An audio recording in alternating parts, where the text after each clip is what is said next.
so many live action adaptations suck because they try too hard to be like the anime and manga, and it just turns out cringe. And sometimes the original story just gets chopped and screwed to the point that all that's left is bad dialogue, weird acting, and just the over-the-top visuals that only work in anime and manga, but it doesn't translate well into live action. And I think that One Piece is the only live action adaptation that has avoided most of these pitfalls. Anime relies heavily on visual gimmicks.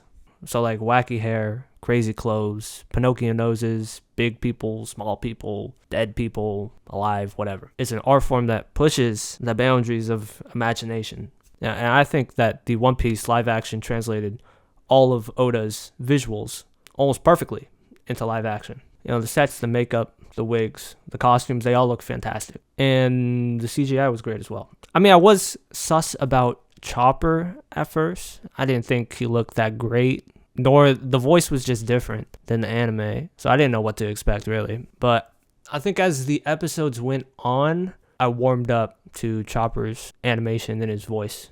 It's pretty clear that the infinite budget did translate well. I think all the fight scenes were fantastic.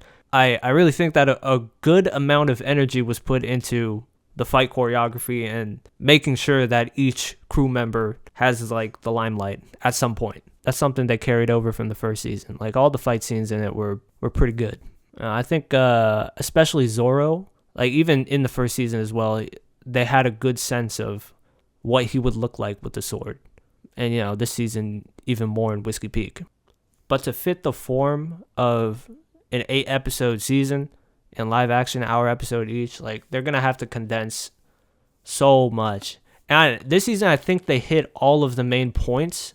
Even in season 1, when Garp was revealed to be Luffy's grandfather, like that part doesn't happen until like way later in the anime manga.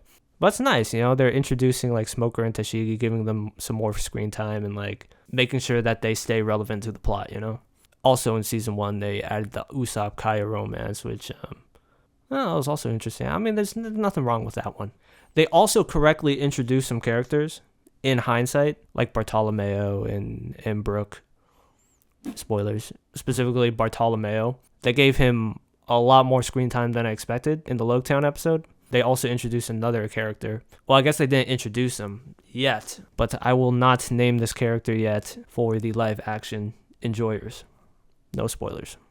I think that the casting decision for like all of the side characters are just fantastic, like just top tier. Down the line, it's top tier. Hiruluk, Mr. 3, Dalton, Robin, Vivi, they're all great and they sell the parts. I legitimately think that Hiruluk, Mark Hirulek is his name, best casting decision that the One Piece live action people have made so far. That episode, that was about him, was probably my favorite episode of the season.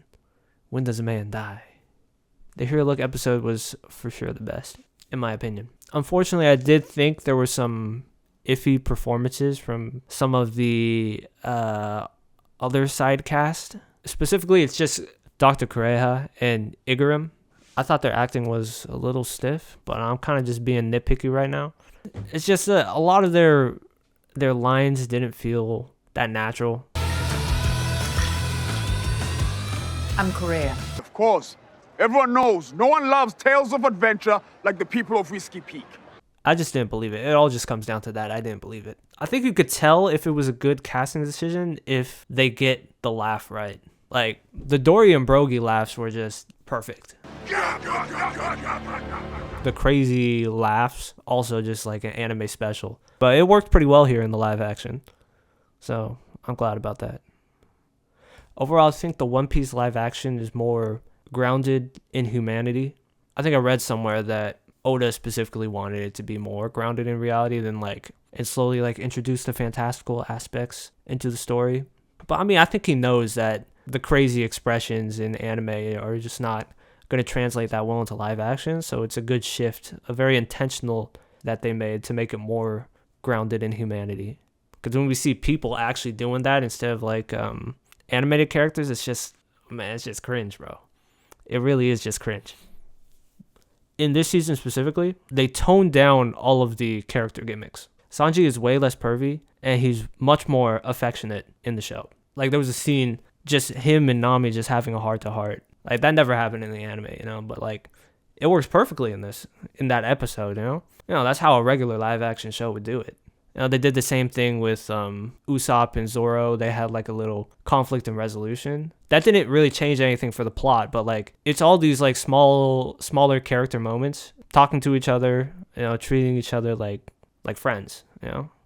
Like, that makes it feel like this is really a functioning crew. They also toned down Usopp's cowardice and also Nami's, like, money crazy personality. But I think it's great that the live action has cut that down a lot. Because I think when they did play into it, it didn't feel like jokes, you know? When Nami was pushing Zoro about the money in Logtown, that kind of, it wasn't, like, funny to me. It was more, it just made the characters less likable in general. If Sanji was, like, more perverted, like, no one is going to like him. Like seriously. That goes for, like, any movie or show in general, is, like, adding perversion to a character in general is just, it's gonna make them, like, totally unlikable. Like, who the fuck is this guy that I'm supposed to be rooting for, you know? No one wants it. The last problem I have with the show is actually Luffy's actor, Iñaki Godoy, and I think they're trying to figure out, this is gonna be a nitpicking session, but they're still trying to figure out, like, what Luffy can do and whatnot. I think I read that somewhere as well.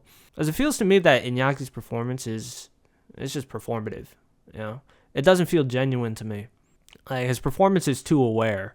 His facial expressions are too animated during the dramatic moments, or it's like, whenever he has a line, like a one-liner, he knows to deliver it like, oh shit, he's the hero. He knows this is, like, the moment for him, that seems disingenuous.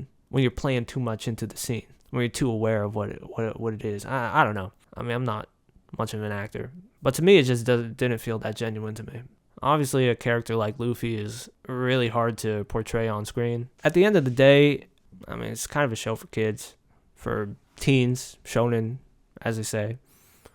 And it's made for a wide audience, too, so honestly, it does look like it was filmed really fast. A lot of the shots, or a lot of the sequences, are like, they're not doing anything, like, crazy with the camera, you know? Yeah, getting a close-up, getting in, you know. Oh, let's get this shot here and there.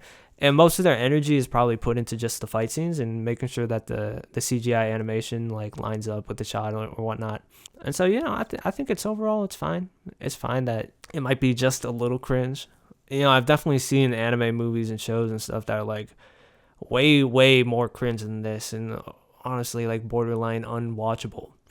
I recommend watching it if you haven't seen One Piece. And for now, it's my opinion that One Piece is legitimately, like, One Piece is one of the best stories, like, ever, currently, you know? Like, it's just so much.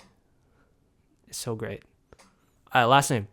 I was wondering, I can't find the information on this. I had a friend tell me that the live action is going to end earlier than when the anime and manga are going to end. I mean, obviously, the actors are all going to age out, you know? Freaking Sanji, Taz Skylar, you can already kind of see wrinkles on his face, man. Like, they're not going to make it to, like, Wano. They're not making it to Egghead, bro. Like, that's just not happening realistically, you know? And, you know, it's already going at a pretty fast pace. Low-key, it's possible that they can make it that far. Like, there's too much content to cover. It's a story that can only be told via anime. The characters never age in anime unless you want them to. Anyways, next season, I'm expecting 2 arcs with, like, Alabasta and Jaya Skypiea. I think Skypiea definitely has too many important moments to cut out. And season 4 could be, like, Water 7, Enies Lobby, and then we'll see from there, yeah? Well, let me know what you think will happen. And are we going to see the Foxy Pirates? Are we going to see G8? Yeah. Let me know. Peace.